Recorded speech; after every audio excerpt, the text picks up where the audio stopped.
வேண்டும் என்றால் ஒழுக்கமும் வாய்மையும் நானும் இன்னும் இழுக்கார் புரிகிறார். ஒரு மனிதனுக்கு ஒழுக்கம் முக்கியம், அறம் முக்கியம், வாய்மை முக்கியம். செவத்தில் அடிக்கிற பந்து எப்படி நமக்கு திருப்பி வருகிறதோ அதை போல நாம் என்ன செய்கிறோமோ எப்படி செயல்படுத்துகிறோமோ அதை பொறுத்துத்தான் நமக்கு சமூகத்தில் மரியாதை கிடைக்கும். எனவே நீங்கள் எல்லோரும் திருக்குறளை படிக்க வேண்டும். பண்பிலான் கற்ற பெருஞ்செல்வம் நண்பால் கலத்தின்மையால் பிரிந்தது. பண்பு இல்லாதவனிடம் இருக்கின்ற செல்வம் கெட்ட பாத்திரத்தில் ஊற்றப்பட்ட ஒரு பால். அந்த பால் எதற்கும் பயன்படாது. அதாவது வெள்ளவர் சொல்லுவார் நிலையாமை என்ற அதிகாரத்தில் இல்லாத வற்றை நிலையினை ஈட்டுவதும் புல்லறிவாண்மை கலை கூத்தாட்டு அவைக்குழா கற்றையை பெருஞ்செல்வம் போக்கும் மதுவினை நட்டு அக்கா அயல்பட்டு செல்வம் மறுவிட்டால் அற்புத அங்கே செயல் நான் என ஒன்றுபோல் காட்டி நீதியிலும் வாழது உணர்வார் பெய்யும் நாச்சற்ற விக்கில் மேல் வாழாமல் நன்கினை மேற்சென்று செய்யப்படும் நெருங்கல் உடன் ஒருவன் நின்றில்லை என்னும் பெருமை உடைத்து இவ்வளவு ஒரு பொழுதும் வாழ்வதையால் கிடைத்தவர் கோடியும் அல்ல பல உடம்பை கணித்துடைய புல்பரந்தத்தை உடம்போடு உயிரை நட்பு உறங்குவது கோலம் சாக்காடு உறங்கி விழிப்பது கூடும் பிறப்பு பூக்கியில் அமைந்து கொள்ளோ உடம்பில் குச்சில் இருந்த உயிருக்கு.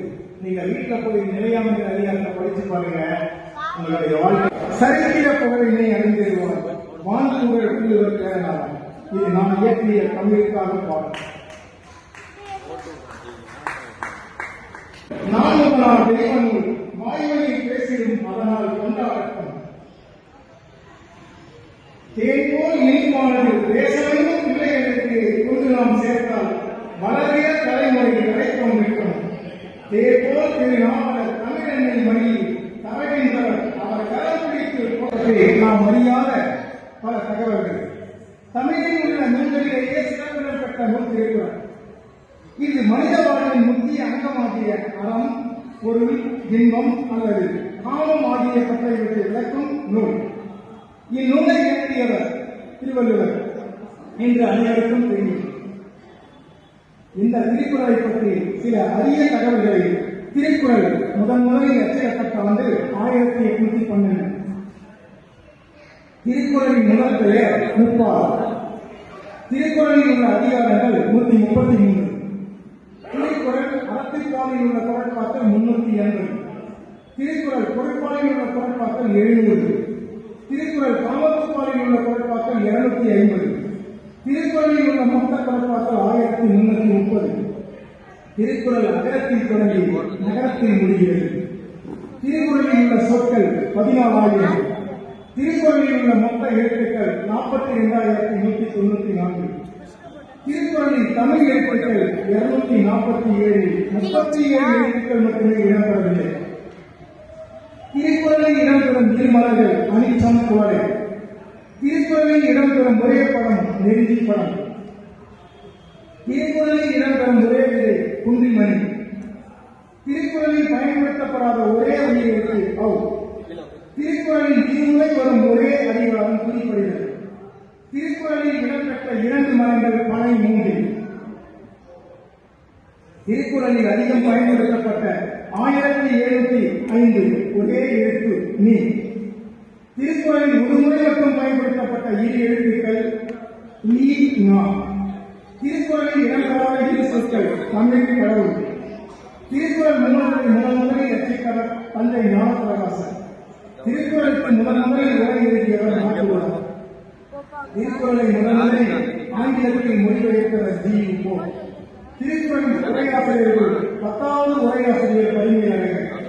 திருக்குறளில் இடம்பெறாத ஒரே எண் 9. திருக்குறளின் கோடி என்ற சொல் 7 இடங்களில் இடம்பெற்றுள்ளது. 70 கோடி என்ற சொல் ஒரே பொருளில் இடம்பெற்றுள்ளது. 7 என்ற சொல் 8 குறட்பாக்களில் எழுதப்பட்டுள்ளது. திருக்குறள் இதுவரை 58 மொழிகளில் மொழிபெயர்க்கப்பட்டுள்ளது. திருக்குறளை ஆங்கிலத்தில் 40 பேர் மொழிபெயர்த்துள்ளனர்.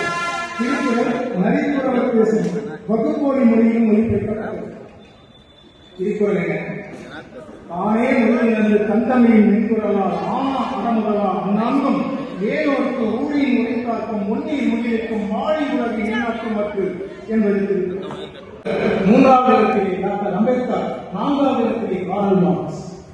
இவர்களை எல்லாம் பின்பற்றி வருகின்ற பொழுது நம்ம சிஎம்சி மருத்துவமனை ஐடாஸ் கட்டர் அந்த அம்மா சிறுவழியில் இருக்கும் வேறு இருக்கிறார்கள். அப்பொழுது இரவு தங்கி இருக்கிறார். அவர்களுடைய அப்பா மருத்துவராக இருக்கிறார். அப்பொழுது பிரசவம் பார்ப்பதற்காக வருகிறார்கள்.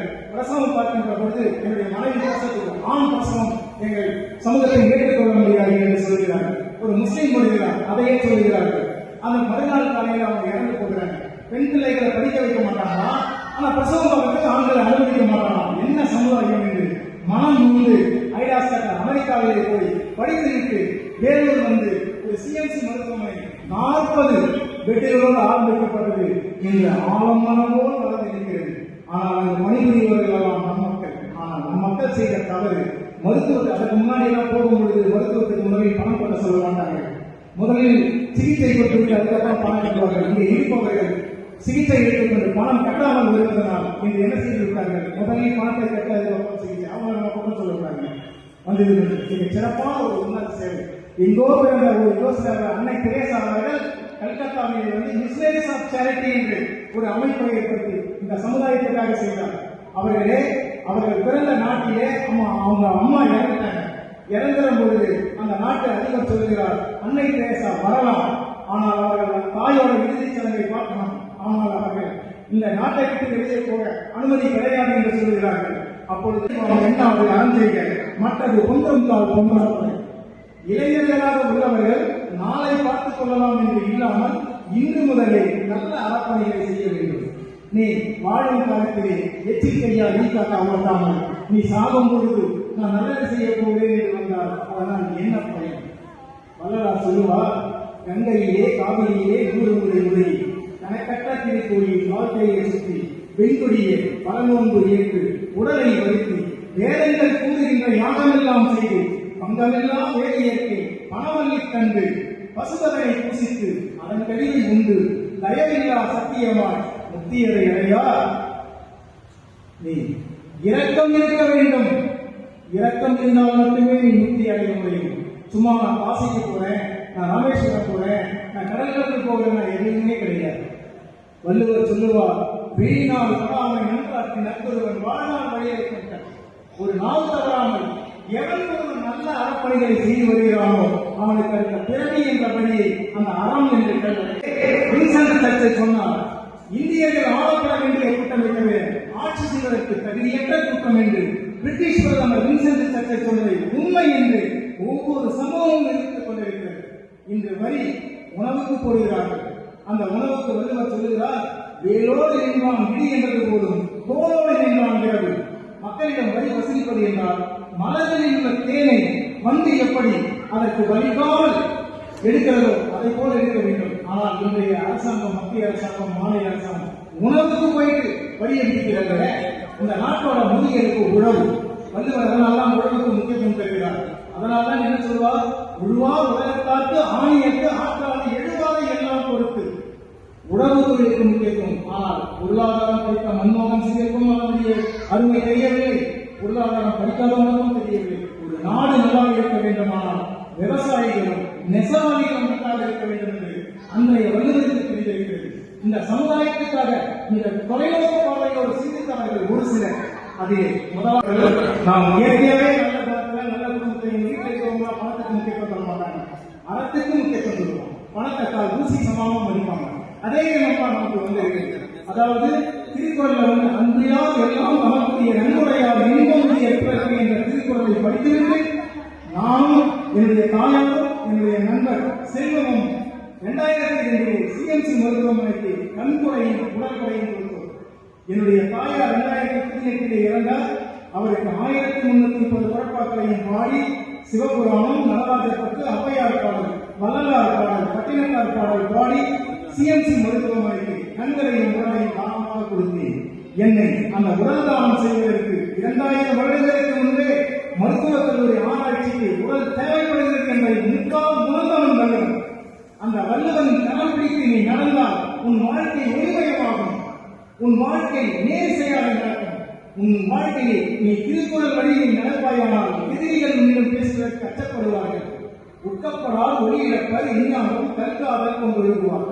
கல்லூர் நாமை அதிகாரத்தில் வள்ளுவர் கொடுக்கிறாங்க, மது குடிப்பதனால் பொன்னை இழப்பாய், பொருளை இழப்பாய், புகழை இழப்பாய், சமூகத்தில் நல்ல மதிப்பை இழப்பாய். ஆனால் இன்றைய அரசாங்கம் ஒரு கல்வியை நடத்த வேண்டும், மருத்துவத்தை நடத்த வேண்டும். ஆனால் இன்றைய அரசாங்கம் டாஸ்மாக் என்ற பெயரில் மதுவை ஊற்றிக் கொண்டு கொடுத்துக் கொண்டிருக்கிறது.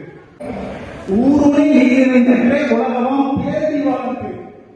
ஊருக்கு நடுவே கட்டப்பட்ட குளம் எல்லா உயிரினங்களுக்கும் அதில் உள்ள நீர் பருகி உயிர் வாழும். அதை போல மனிதன் வாழ்க்கையை அமைத்துக் கொள்வது மிக சிறப்புக்குரியது. திருக்குறளை படித்தால் மனிதனை உருவாக்கும். ஒரு பகவத்கீதையை படித்தால் இந்துவை உருவாக்கும். ஒரு பைபிளை படித்தால் கிறிஸ்துவனை உருவாக்கும். குரானை படித்தால் ஒரு இஸ்லாமியனை உருவாக்கும். எதை படித்தாலும் மனிதனாவாய். திருக்குறளை படித்தால் நீ சான்றோனாவாய். அதனால்தான் வையத்தில் வாழ்பவன் வாழ்வதையும் தெய்வத்தில் வைக்கப்படும் என்று சொல்கிறான். ஒரு மனிதன் வாழ வேண்டிய அறநெறிகளில் நின்று வாழ்வாமையானால் அவன் வாழ்க்கை, அவனுடைய எதிர்காலம் குன்றின் மேலிட்ட ஒளிவிளக்காக இருக்கிறது. மாவீரன் அலெக்சாண்டர் உலகத்தையே வென்று கொண்டு வருகிறான். ஆனால் அவன் போகும்பொழுது நோய்வாய்ப்பட்டு இறக்கும்பொழுது உலகத்தையே ஆண்டு கொண்டிருக்கிறான். நோய்வாய்ப்பட்டு இறக்கும் தருவாயில் சொல்கிறான், நான் இந்த உலகத்திற்கு ஒன்று சொல்ல விரும்புகிறேன். என்னை அந்த கல்லறை பெட்டியை வைத்துக் கொண்டு எடுத்து போகும்போது 2 கைகளையும் விரித்து வையுங்கள். ஏனென்றால் உலகத்தையே வென்ற ஒரு அரசன் இன்று போகும்பொழுது வெறும் கைகளால் போகிறேன் என்று சொல்கிறான். அன்றே வள்ளுவர் சொன்னார், நெறிநல் புலங்கொருவன் இன்றில்லை என்னும் பெருமை வைத்து இவ்வுலகு. நேற்று ஒருவன் உயிரோடு இருந்தால் அவன் இன்று இல்லை என்ற நிலையானதை பெருமையாக கொண்டிருக்கின்ற உலகம். பணம் எல்லோரிடமும் இருக்கும். அதை கொடுப்பதற்கு நல்ல மனம் வேண்டும். ஔவையார் என்ன தெரியுமா சொல்லுகிறார்? சித்திரமும் கைப்பழக்கும், செந்தமிழும் மாப்பழக்கும், வைத்தல் ஒரு கல்வி மனப்பழக்கும், நித்தம் நடையும் நடைப்பழக்கும், நட்பும் தயையும் கொலையும் பிறவியும் சொல்றார். அதாவது பணம் இருந்தால் மட்டும் போதாதுங்க, நல்ல மனம் இருக்க வேண்டும். அடுத்தவர்களுக்கு பகிர்ந்தளிக்கும் குணம் இருக்க வேண்டும். இதெல்லாம் சாணம். நம்மளுடைய முப்பாட்டன், நம்மளுடைய தகப்பன் நமக்கு இது அந்த ரத்தத்தையே தங்கிவிட்டார்.